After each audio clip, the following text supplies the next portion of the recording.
The risk management is obviously the most important part of trading. It is worth to understand that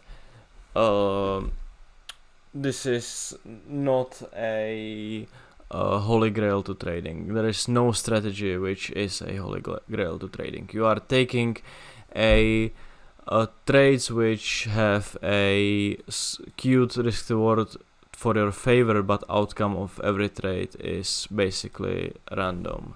And because of that, you must understand that trading is a long-term game of probability.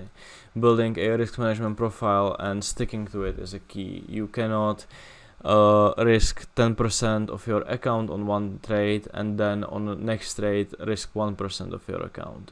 You need to have a risk management system which you will stick to for, in any kind of circumstances, because once you start changing things midway, you will only be causing more and more troubles. The risk profiles then differ based on the trading approach you will choose.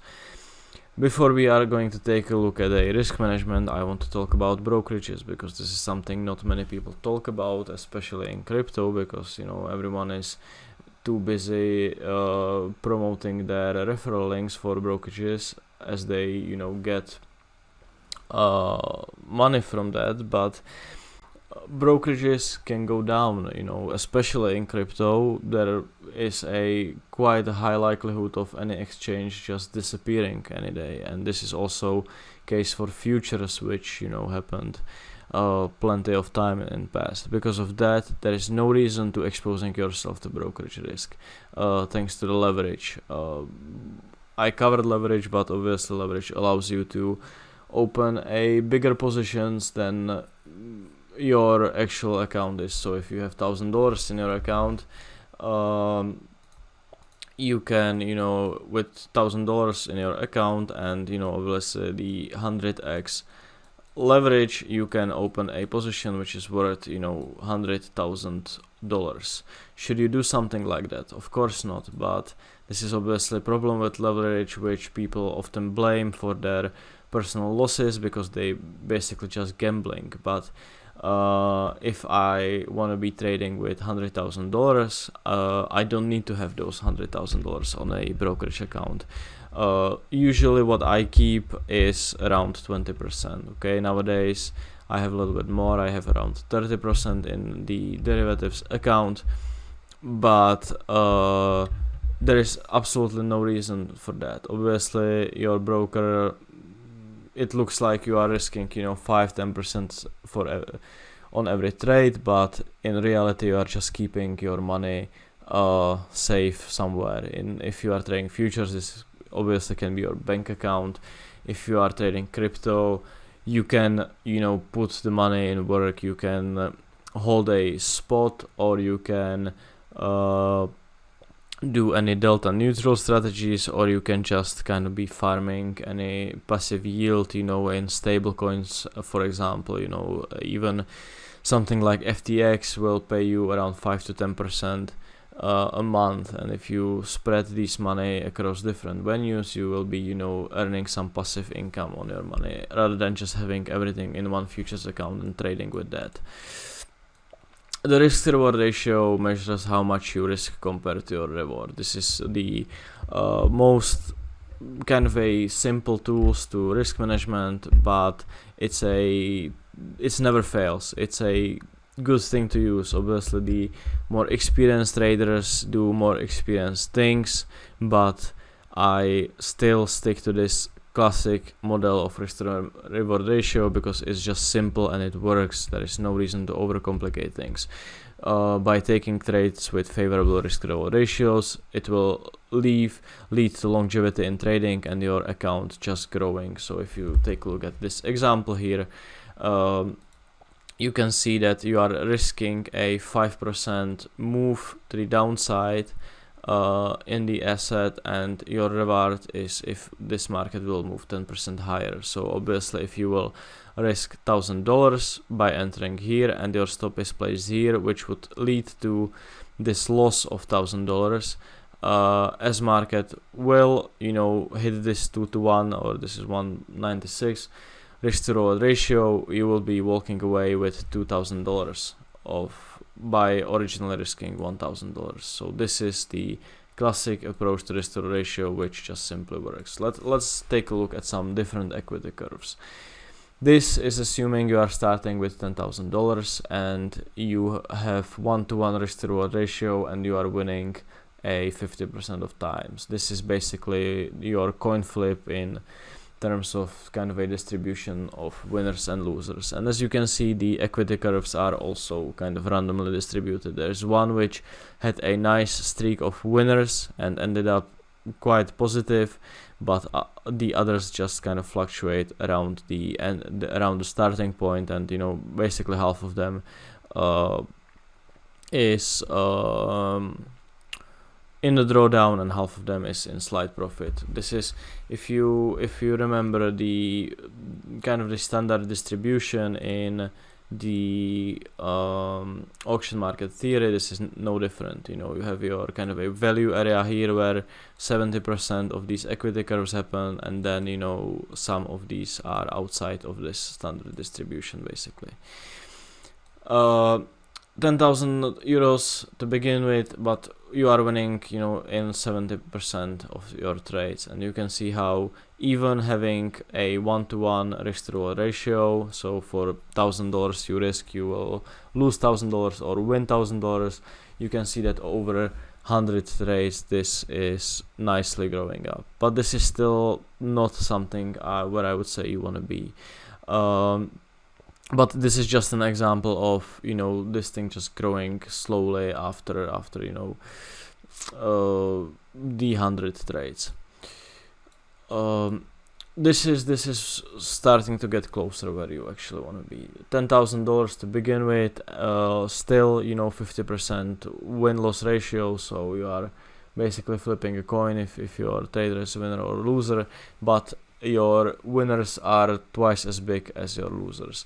And as you can see, there is one occasion where you would start in a kind of a string of losses, but at the end of this 100 trades you will end up profitable. And some of these curves are really profitable, some of these struggled a little bit, but every single one of them ended up in a profit, and your kind of a mean is around 60% profit over the 100 trades.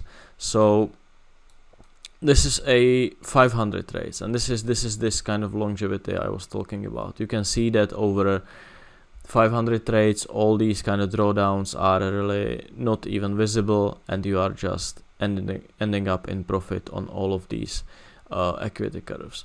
Here comes one thing you need to think about though.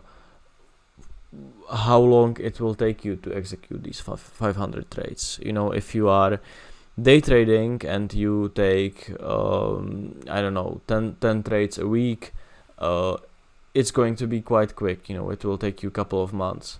But if you are swing trading and you will take 10 trades in a whole month, this can take a couple of years to achieve. So having kind of a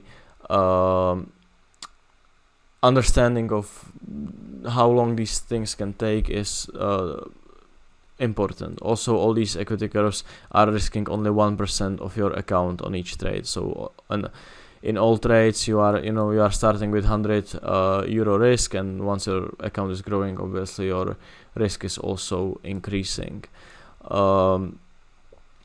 This one is the same, and here is one of those things that if on social media, obviously everyone is winning all the time, everyone is posting trades that are only winners and no one ever loses a trade. In this example, you can see though that you are losing more than you are winning. You are only right 40% of times, but you're winning 3 times more than you are losing. And once again, you can see that although there is some sort of struggle at the beginning, you will end up in profit after 100 trades. All these equity curves are well in the money. So this is the example that you don't absolutely need to be right all the time. And if we take a look at, this is a blog post I published about risk management a while ago.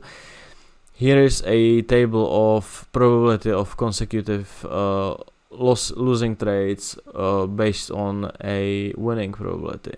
So we can take a look that if you have a 40% strike rate, there is a 50% chance you will get 8 losing trades in a row, which is quite big. And this is also something you need to kind of consider when it comes to your personal trading, because I know people who are only kind of focusing on a smaller risk to reward trades, around 2 to 1, but they have a high win rate, around 70-80%. So they are not winning big, but they are winning a lot. But I also know people who only take trades that offer 3-to-1, 4-to-1, 5-to-1 risk to reward ratios, but their win rate is really small, around 30%. If you are taking a 5-to-1 risk to reward trades, you will be well profitable with the 50% strike rate. I think on a blog post there is a table about it somewhere. You can see, if it's not even here, but if you can see that if you take trades with only 3-to-5 risk to reward ratio, you only need to be right 22% of times. But on the other hand, with 20% of win rate, there is a 97% probability of having a 10 losing trades in a row. And you need to think about if you are able to kind of stomach this, because obviously it's one thing to see these things in these sort of simulations, but the other thing is actually, especially if you are swing trading or taking only a handful of trades every week, and you need to ask yourself, am I able to sit in drawdown for 2 months, for example? Is this something that I will be completely fine with? And although most people think they will be fine with that, in reality it will start to getting to them very quickly once this drawdown happens. So this is something you need to consider as well. Here is a 60% win rate with a 2.5 risk to reward ratio. This is a solid trading performance, but this is something, once again, a lot of people think the trading is about, that you will be winning with every trade. This is a equity curve of only 15 trades, and although most it's overall profitable, the outcome is more of a random one. If you only take a look at small sample size of trades, you won't be seeing any awesome results. Like I said, you need to be looking at things like this. You need to be, this is 200 trades, and you can see how well this thing is growing. So once again, focusing on staying in a trading for a long run, not taking 15 trades. This is, you will see, you are in drawdown, it's not working, so you will just kind of give up. Let me actually talk to you about where I am with these things, or where I think it's kind of a most comfortable way, as I currently trade this kind of a swing strategy. That's like more of a intra-week trading system. I take around 3 trades every week. Sometimes it's up to 5, sometimes it's less, but I only take trades with 2-to-1 and above risk to reward ratio. If I think taking trades with lower than that is fine, but since I trade more markets, I believe that you can find the opportunities which will give you at least 2-to-1 risk to reward ratio, and the win rate is also kind of, in real trading, the risk to reward ratio is not same for every trade. If you are not using any sort of systematic system, it will change, and your win rate will also kind of change throughout the whole trading. But I am sitting above this 60% range, and around 60-70% is kind of ideal. So this is basically my kind of a ideal equity curve, which I also try to achieve. I rarely take trades that are 5-to-1, for example. That's too overshooting for me in a lot of cases, but I can find the trades between 2 and 3.5, let's say, and my win rate will, you know, fluctuate between 50 to 70%. So, you know, I know in the long run it's a profitable system basically, but the outcome of every trade and kind of short-term price fluctuations needed to be, you know, considered with that. So, risk management adjusted to trading style. The risk percentage should be adjusted to trade frequency. Day traders should risk less as they are more likely to experience string of losses, and you should be risking more on a swing trades. If you, let's say you are day trading, you take 3 trades every day, and you will risk, you know, 4% each trade. You will hit 5 consecutive losses and you are down, you know, 20% on your whole account. That's not great. There is no reason to risk that much if you are day trading. But if you are taking a long-term swing trades, and you only execute, you know, 1 trade a week or 2 trades a week, risking, you know, 0.5% doesn't really make sense. It will take you ages to grow your account. Once you are comfortable with things that you are doing, you can risk around 2 to 4%, let's say, and, you know, still kind of have positive expectancy in the long run. So, correlated markets, this is something that a lot of people are not considering. There are different types of correlations in the markets. These, you can see these are correlation coefficients, which means that if you have a if this number is, you know, 100 or very close to 100, which, you know, if it's 100 or close to 100, the closer to 100 the more correlated these assets are. If it's 0, there is no correlation whatsoever, and if it's minus 100, the correlation is negative. So you can see that how correlated is crypto, for example. Obviously some pairs just tend to run on their own sometimes, but more often than not the correlation is pretty high. In Forex,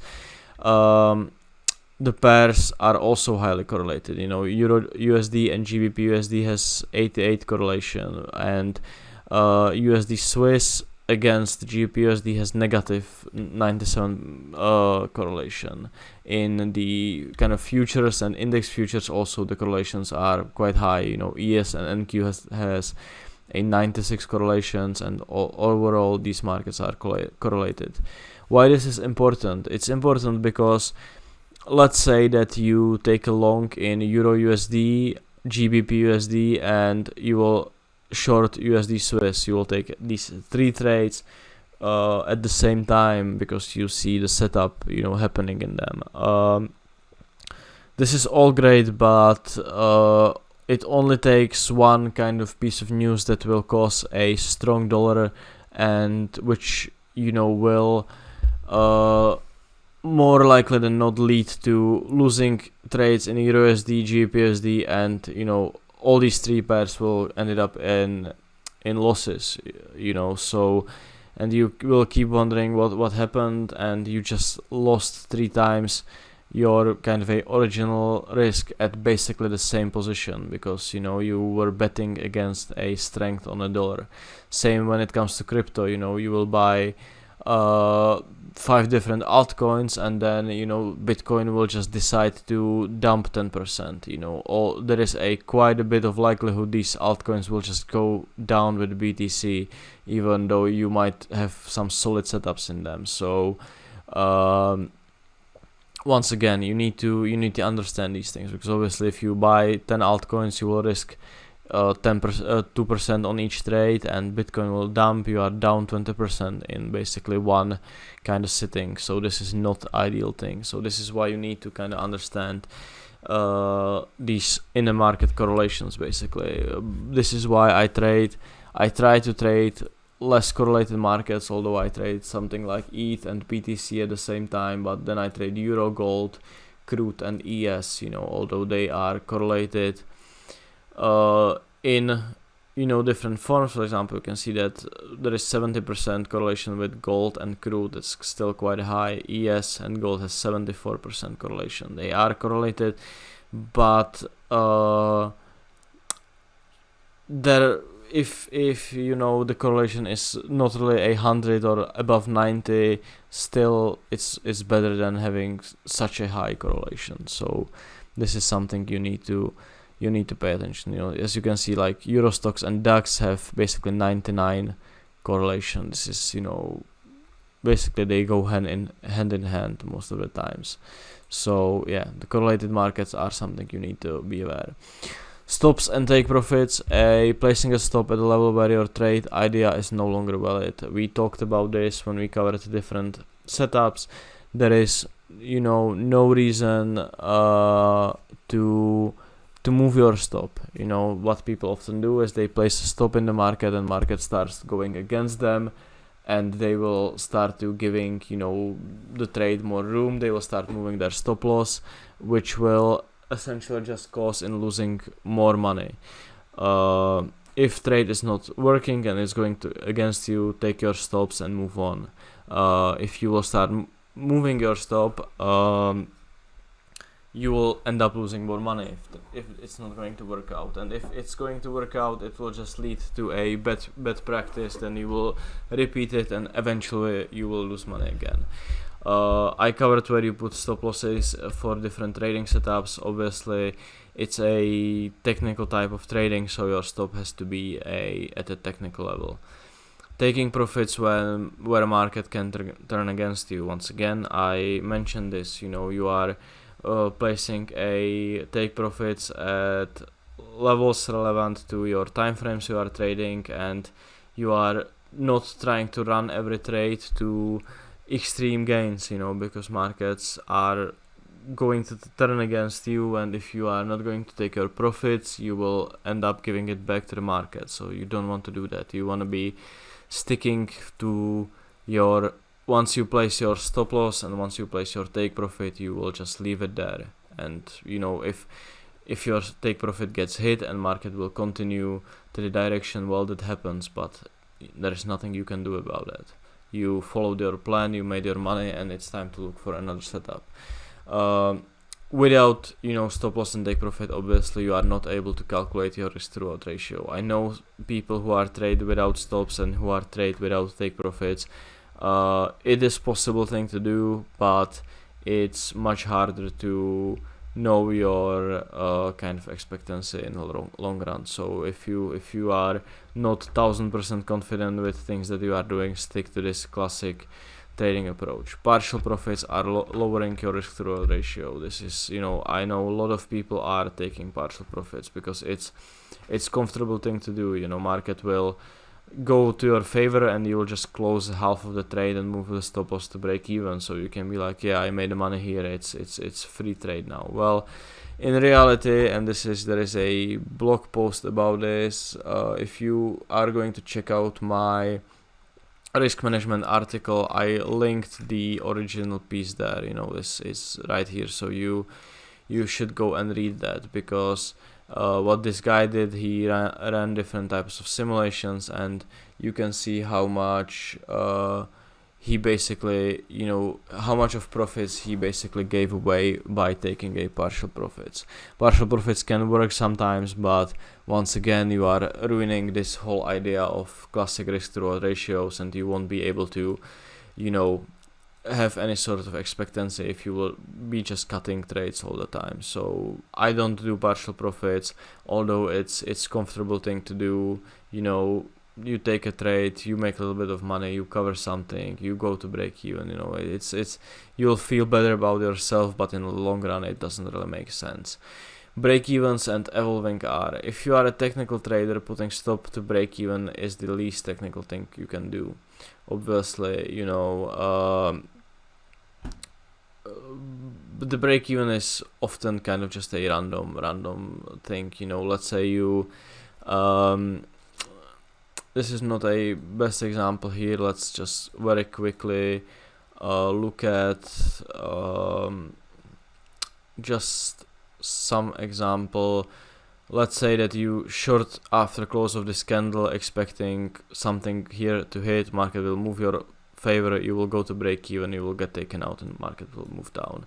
There is no reason to use break even stop losses, although once again it's this nice comfortable thing to do because you are not risking anything, but the break even is just a random level. There is no such thing as a free trade which is caused by a evolving R. You often see people get into the positions which are up, in like 1R, 2R, and then they will say, I'm going break even, it's a free trade. That's not the case, because obviously, let's take a look at this example. There is a cluster here, we move from here, you will enter the long after the retest of the cluster with target at this swing point. As market is moving to your 2.5-hour target, you will get this rejection from the candle. And let's say, for the sake of the example, there is some insane amount of buying inside this wick. You will have this huge red signal on the order flow that buyers really try to push it and they got heavily absorbed. At the time that your candle is closing, you are up 1.5 hours. So if you risk $1,000, you are up $1,500. Your stop then, can be moved below the swing low. This is what I would actually do, but let's say for the sake of the example, you are still having your original stop loss, or even if you are break even. Okay, let's change that, and let's say you went to break even. So the people will say, after being up, $1,000 to $1,500, people will say that it's a free trade. They are not risking anything. Well, is it true though? Like, if market is going to go against you and will take you out from a trade, you just gave back 1.5K basically. That doesn't sound like a free trade to me. If you are up any type of money and market is giving you signals to probably get out, if it will go against you, and even if it takes you out on a break even, you gave back this 1.5 hour which you could get, and this would be $1,500. So there is no such thing as a free trade, and constantly looking at how much you are risking compared to what you can give back is important. There is an example here on a crude oil. We talked about it, and this is actually the trade that I was in. You will get your classic 3 drive into basically a not here, into this QM structure. You had this resistance, we broke through it, you broke the market structure on a sharp move, you are compressing into the levels, so this is a very solid level to sell on the retest. I took this trade and I wanted to run it. I didn't want to only target the level here, which I should have, but there was this kind of a very flat double bottom all the way down here. So basically I wanted this market to kind of flush all the way down here. But as you can see, I entered the trade, we sold off from there, my stop loss, the trade management by itself, the original stop is here. This was around 3R, I think. After we broke this low, my stop then went here. And then look what happens here. You start rejecting into, this is also kind of a 3 drive, I showed you this before, but you are putting this failed swing here with POCs, in the wick, higher relative volume pickup. You can see the colored candles. I am up at this point around 2R, and market is giving a little bit of a strong sign of possible reversal. If I'm risking $1,000 on this trade, I am sitting in around $2,000 profit, and obviously my target is $3,000, and as my stop loss is just moved into this kind of a high which broke the structure, it's around break even. So at this point I am risking that I will be giving back these $2,000 to the market if we are not going to immediately flush. So my risk is now $2,000 to gain $1,000. Because if we obviously move to my take profit, I am taking $3,000 profit. But if we gonna pull all the way back, I'm giving back $2,000. So your risk to reward is basically 0.5. And is this something you want to be risking? Well, in my opinion, you don't want to do that. So what I did, I closed the trade, and you can see market went higher. Managing drawdowns. So drawdowns will happen. You might want to think that things that you learned here or that your overall strategy is bulletproof, it's the best strategy ever, but you still manage drawdowns. There is no way around it. And there are two types of drawdowns. You can be in drawdown in trade. With a lower trading frequency in swing trading, it is good to give trade some space. So if I, for example, take a trade on H4 time frame, I'm not going to overmanage it. I have my stop in place and just let the market do its thing, because I know it can take time for a move to happen. With higher trading frequency though, on day trading, there is no reason to hold trades in a large drawdown, as next opportunity can present itself soon. So if I'm day trading, I'm much more strict. I enter the market, I want to see the immediate reaction. If it's not happening, I'm out. If I'm swing trading, I'm giving the trades a little bit more room. You want to see if you are in drawdown, you want to be looking at new structure to form against you, where you could basically go to the opposite direction. So if you are in a trade, and I will show you some examples in a bit, if you are in a long position and market will start kind of forming something which would essentially give you the valid short entry, you don't want to be in that trade anymore. Account drawdown, during overall account drawdown, is good to look at failed trades and review overall trading approach. Drawdowns are normal and happen to everyone. If drawdown gets too prolonged, it is advised to take a break and review your trading approach. During the period of drawdown, there is no reason to adjust your risk profile. So you want to be journaling your trades. You want to be taking screenshots of every trade. A couple of years ago, I did have a really bad losing streak. I was like down on a month, and I was, it started to getting to me. I felt like, every trade that I take, it just sucks and it's not going to work out. But I kept a journal of all previous trades, where for every winning trade and also obviously for every winning and losing trade, I put inside a screenshot with all the setups that I took. And as I then when I was in a drawdown, I just went through the journal and looked at these past trades, and it really helped me to kind of keep focusing on these things as I gain more confidence that are working. So this is one of the great things of having actual journal and sticking to your system. This is important. During the period of drawdown, there is no reason to adjust your risk profile. What I mean by that is, obviously, let's imagine that you will be risking 2% on each trade. So you will risk 2%, you will risk 2%, you will risk 2%, and you will risk 2% on each of these trades. And all these trades will end up in losses. They won't work out, and you are down 6% of the account. You are obviously bummed about that, so you decide that you will start only risking 1% on a trade. And obviously what will happen in every situation is that this trade will actually work out.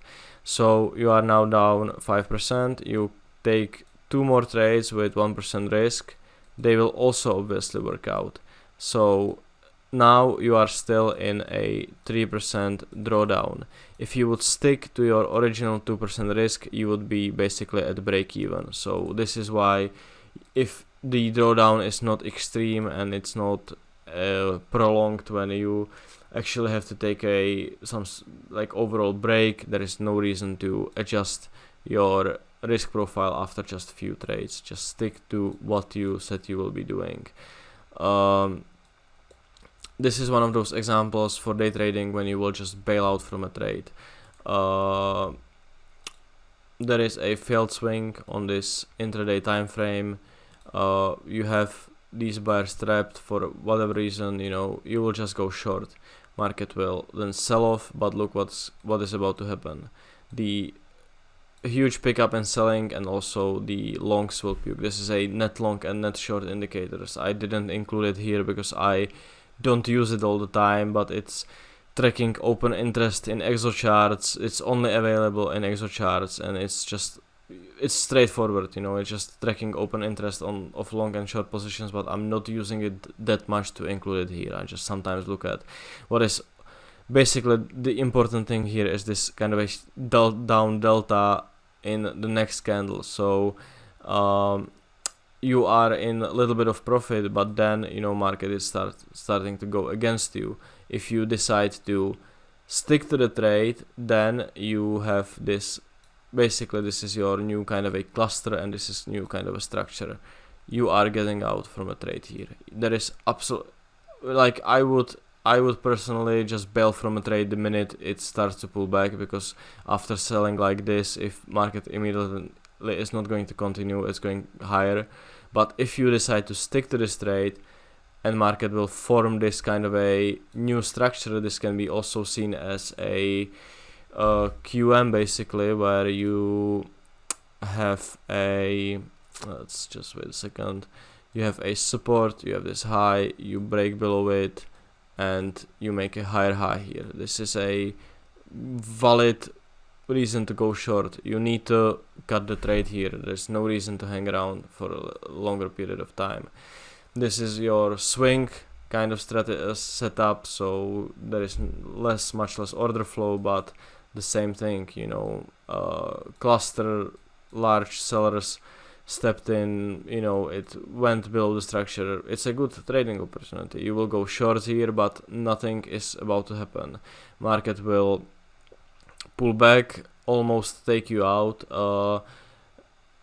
I would say that I would, after this thing and move lower, most likely move my stop here, but in case you didn't, market will pull inside, almost take you out, goes down, but look at what's about to happen next. You will get these failed swings and these volume pickups inside the wicks. There is no reason to stay in this trade. You would, if you would cut the trade in here or here, you would save yourself money. You can see that if you would look at lower time frames, this would be a V reversal back to the structure, and you would have another QM kind of here.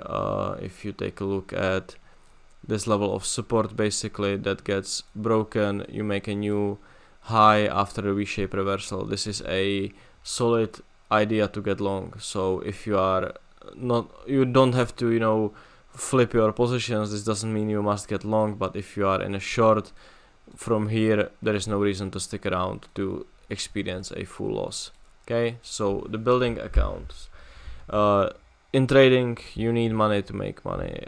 You will be risking 1% or 2% per each trade. So if you can consistently achieve 10% of your of gains in every month, your account will compound very quickly. This is once again something which got completely ruined in crypto, for example, where people post these massive wins, how they make thousands of percent in a couple of weeks, but realistically you will grow your account much slower than that, because these people, obviously they gamble, they can afford to lose the money. So if they risk 20% on each trade, for example, which is something you don't really want to do if you want to take this thing as your kind of a career choice. So growing your account anything between 10 to 20% each month, and doubling your account each year is amazing, and it will compound extremely quickly. You will see that in a real time basically. But you know, if you, let's say you will double the account in a year, and you want to be growing that, well, how much money you need for that? You know, if you need, for example, $5,000 every month to make a living, it would mean that you are trading with $50,000, and you will be, you know, pulling away that money every month. So your account will actually not grow. So you can easily see that you need a lot of money to make money in trading, to make a living in trading. You know, if you are new, you can start with $5,000 or $10,000, but it's nothing near to realistically, you know, being able to make a living from, and, you know, kind of provide for yourself or your family, obviously. And this is where most of you will be, and most people who message me are actually. But so let's think about this. Let's think about, you have only $5,000 to begin with. You know, if you have less, you have less. You know, nothing you can do about that. But let's say you have 5K. If you will be risking 1% on each trade, it means that you are basically risking $50 on each trade. I am pretty sure that most people will just become bored about this very quickly, and they will start, you know, increasing their, you know, risk, because, you know, $50 is not that much money. Obviously, you know, it will basically just lead to risking too much money if you will start to being really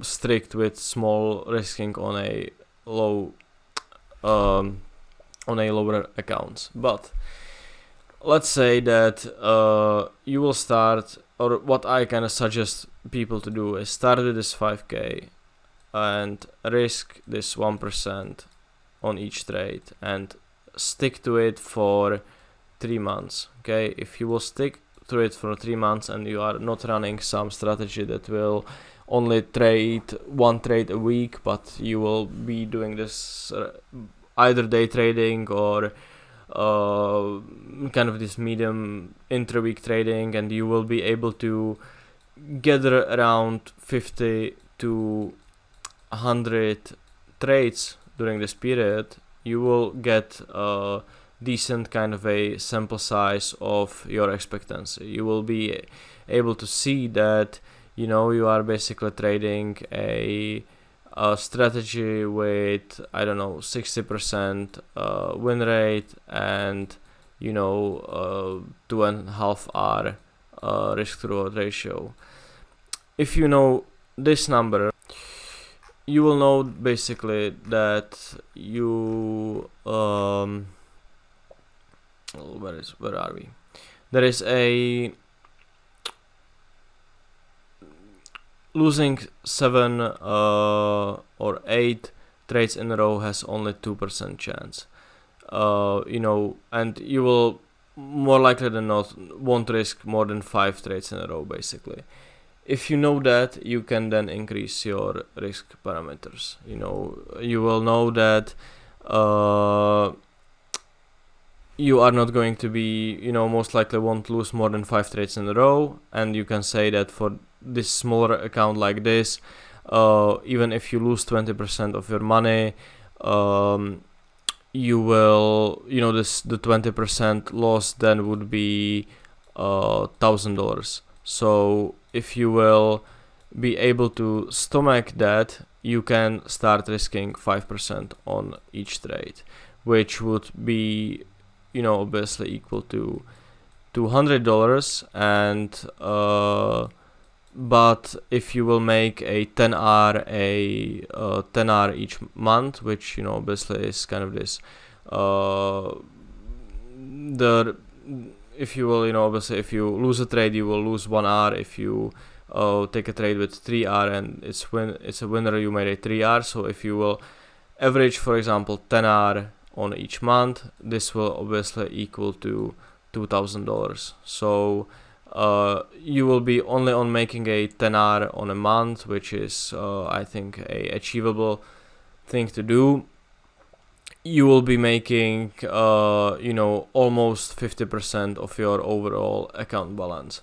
So thanks to that, your account will start growing quickly. And once obviously your account grows, once you are at 10k or 20k your overall balance, you can then revisit this 5% risk per trade, and you can start lowering it to, let's say, 3%, and then essentially 1 or 2%, where you will have this more of a conservative risk profile. But all of this is only possible if you will start here. If you will gather your data, if you will have, I would say at least 100 trades is actually better than only 50. So having at least 100 live trades. The trading on a demo account is fine, but when money is involved, even lower amounts of money, it's actually it will change things. You might think it's not true, but it's once money are on the line, you will start thinking differently. So once you have this journal with live trading examples and enough data that can tell you what sort of drawdowns you can expect and everything about your strategy, then you can start risking more money. You can change this conservative 1% approach to 5%, and then your account will compound way quicker, basically. So this is how I would, if I would be growing a small account, I would do it. And you will see that within a couple of months, if you will be successful, you will start to kind of be around that 50k area, where making 10% a month equals to 5k, which is something that you can start working with much better. Trading psychology, this is obviously a huge topic in trading. There are millions of books about trading psychology. It's extremely popular topic, and we are all different people, but most people just blame trading psychology because they don't really know what they are doing. Your main job as trader is be able to show up next day, and you need to be focusing on a long-term growth instead of putting too much money into your trading account, trying to kind of fix everything with money and risking too much and want to achieve things too quickly. There is nothing that improves your trading more than a screen time. You just really need to trade. It's you need to trade, you need to journal your trades, you need to be gathering those data I talked about. This is much more important in my personal opinion. Once again, I cannot talk to everyone because I don't we don't know each other. So you might have some psychological problems that obviously I cannot help you with that, but I believe that focusing on this long-term growth, on this long-term process, being really consistent with things you are doing will help you 10 times more than any trading psychology book, basically. So okay, I know this was a longer one, but these things really need to be said about risk management. So without further ado, let's actually take a look at these different strategies.